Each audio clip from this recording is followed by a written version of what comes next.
Hello and welcome to this short induction video to help you use the equipment here in the gym safely and effectively.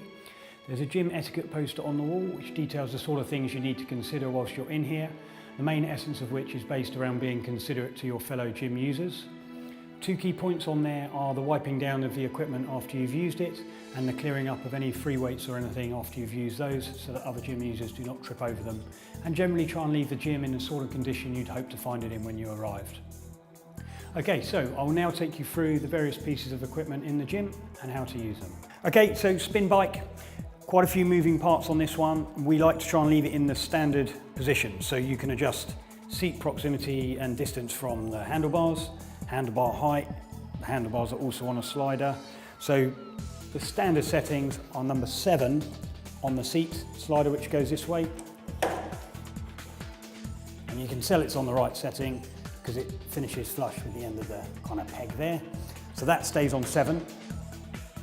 Handlebars are also on 7 in terms of their height, and that's adjusted on the little lever here. So your standard setting for the handlebar height is 7, seat distance 7. Other thing, handlebars again are on a slider, and you leave those between 1 and 2, and again that fitting is flush with the end there. Despite all of those moving parts, the standard settings are perfect for most gym users. The most important thing, and the thing you must adjust every time, is the seat height. And you determine that by sitting on the saddle and lowering the pedal to its absolute lowest point, and then it should have just a slight angle at the knee. So that my knee's a little bit too bent there, or my leg's a little bit too bent. So you need to lift your saddle. That's on a little paddle here, and that slides up. Make sure it's locked in place. Back on you get. Lower the pedal again, and then there is just a slight angle at the knee, so I know that my seat's in the correct position. So saddle most important.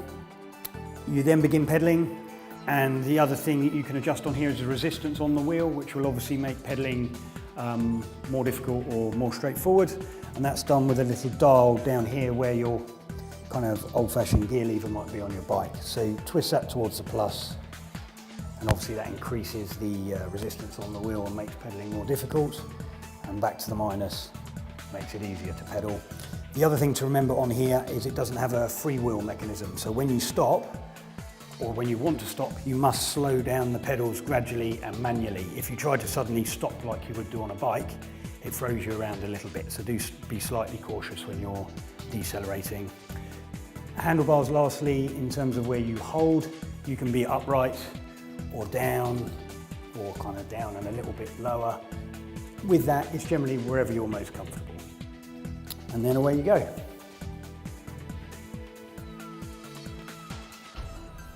Okay, so standard exercise bike. First thing you need to adjust is the saddle height.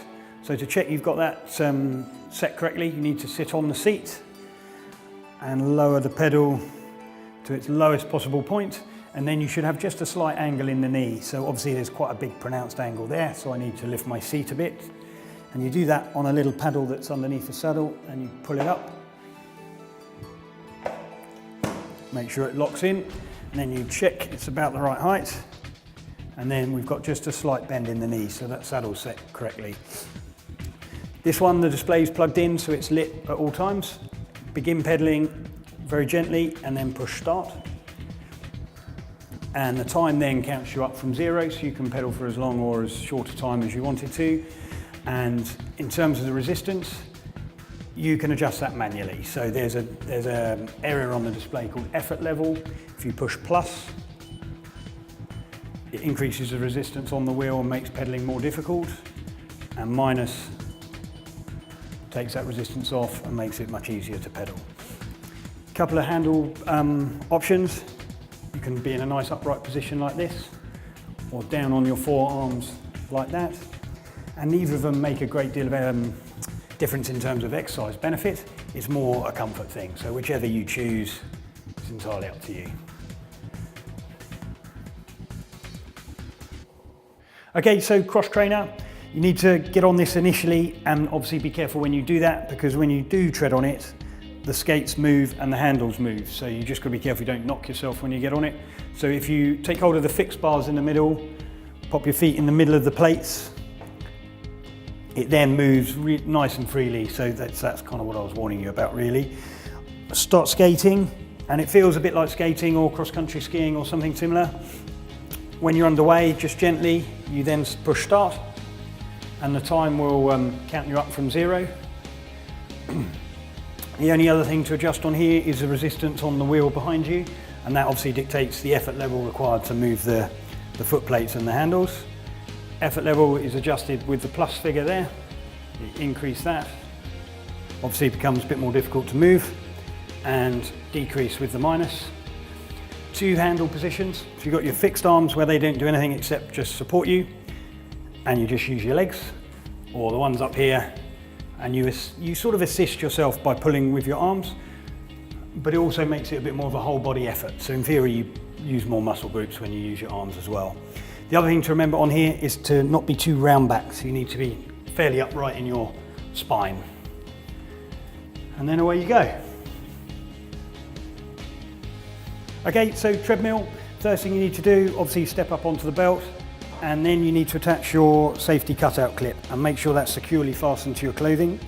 The idea of this obviously is if you stumble or fall or anything like that, it immediately cuts the machine out and stops the belt moving so it doesn't rub against you and hurt you in any way.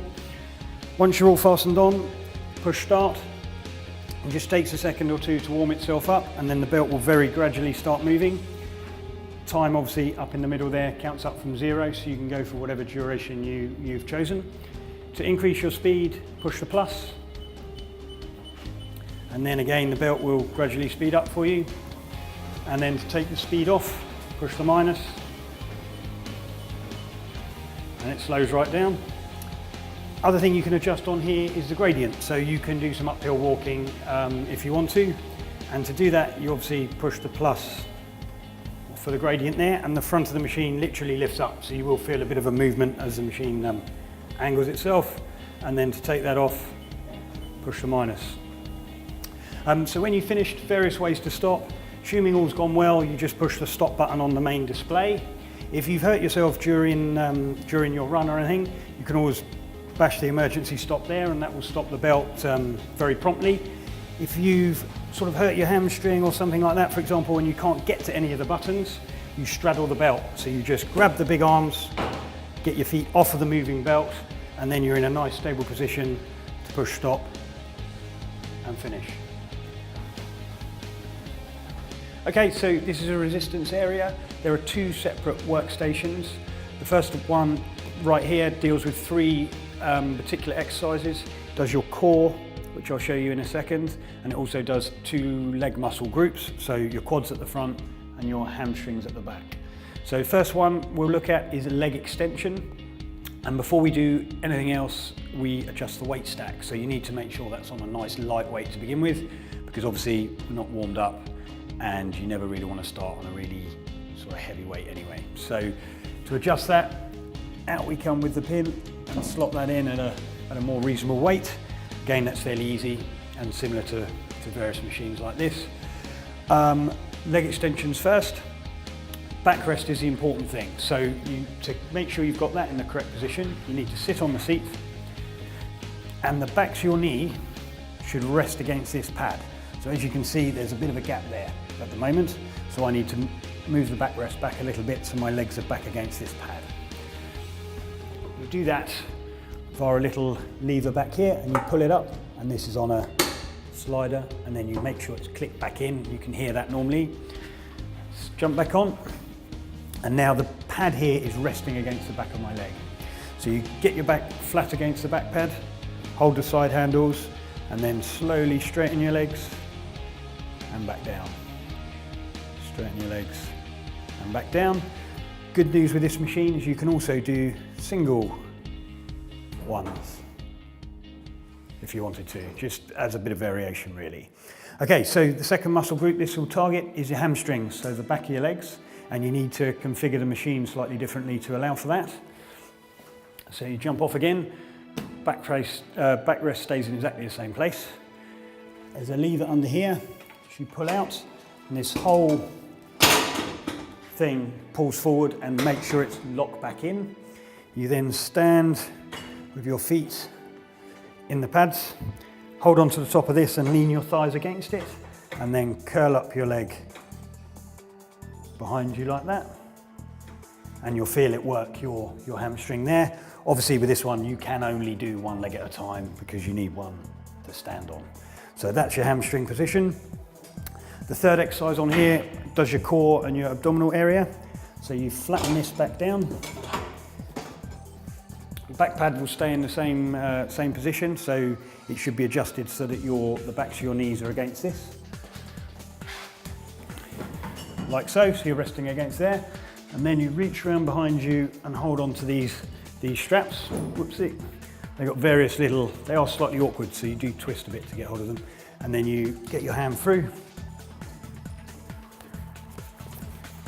Same with both. And you kind of hug those to your chest, contract your tummy and curl forward. All the way back, curl forward, all the way back. Again, slow controlled movements, and obviously use a weight that you're very comfortable with initially and then gradually build up the weight if that's your goal for your session. Okay, so they are the 3 key exercises on station 1. We'll now move on to station 2 and work through what you can do on that one. Okay, so station 2, 4 different exercises you can do on this one. And the first thing you need to do is lower the weight. So you make sure that's on a nice light weight via the pin at the bottom there. Because obviously you don't want to be starting a fresh exercise on a heavy weight, so you need to make sure you warm up and get a feel for the actual movement before you add more resistance. First one is chest press, and obviously you sit on the seat and you push the handles away from yourself. The key thing is to make sure the seat's at the correct height for that particular exercise, and this is a nice adjustment, but it does make a bit of noise sometimes. So if you pop your hand at the back of the seat and lever it forward, it's then on a slider. But if you get it wrong, it does make a bit of noise, so don't be alarmed by that. And so for chest press, it needs to be fairly low, or for my height anyway, so that when I sit on here, the housing where you're pushing out from is at the kind of fleshy point of your shoulder about there. So you then take hold of that handle, and the same on the other handle.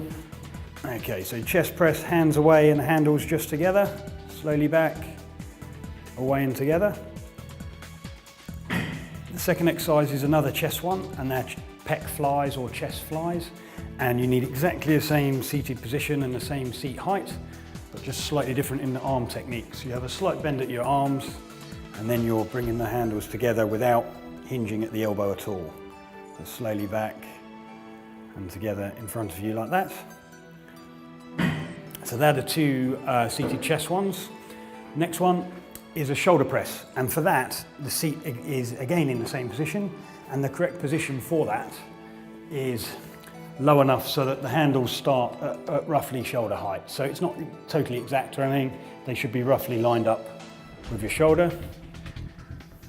Then you take hold, so you're on the lower handles now, and then you're able to push up, handles together, slowly back down, up and back down. Key thing to remember with shoulder press, make sure your back is nice and firmly pressed against the back of the seat. The other thing you can do on here, you don't even use the seat at all for this one, is bicep curls. So you use the handles to do bicep curls. Again, low handles. Stand like that, and then you're curling up, slowly back. Okay, so that's your bicep curls on here. There are some posters on the machines with exercise guidelines for you, but do make sure that whatever exercise you have chosen to do, you are very familiar with the safe techniques in order to do that.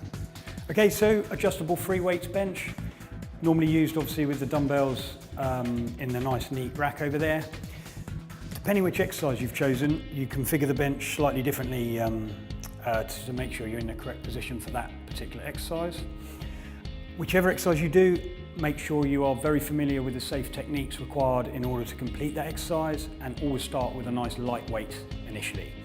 Okay, so if you were going to do a chest fly, for example, you would need to create an incline on the bench. And to do that, there's a little yellow lever and you pull it out, and it slides up quite nicely and clicks firmly into place. And then you would sit on here. When you're doing that though for chest flies, does feel a little bit like you might be sliding forward off the front of the seat a little, and it can be a little bit uncomfortable. So good thing about this one is you can adjust the front as well on a little yellow lever here. So you tilt that up one notch, again, check it's locked in, sit back down, and then you're in a really nice, comfortable position to do chest flies.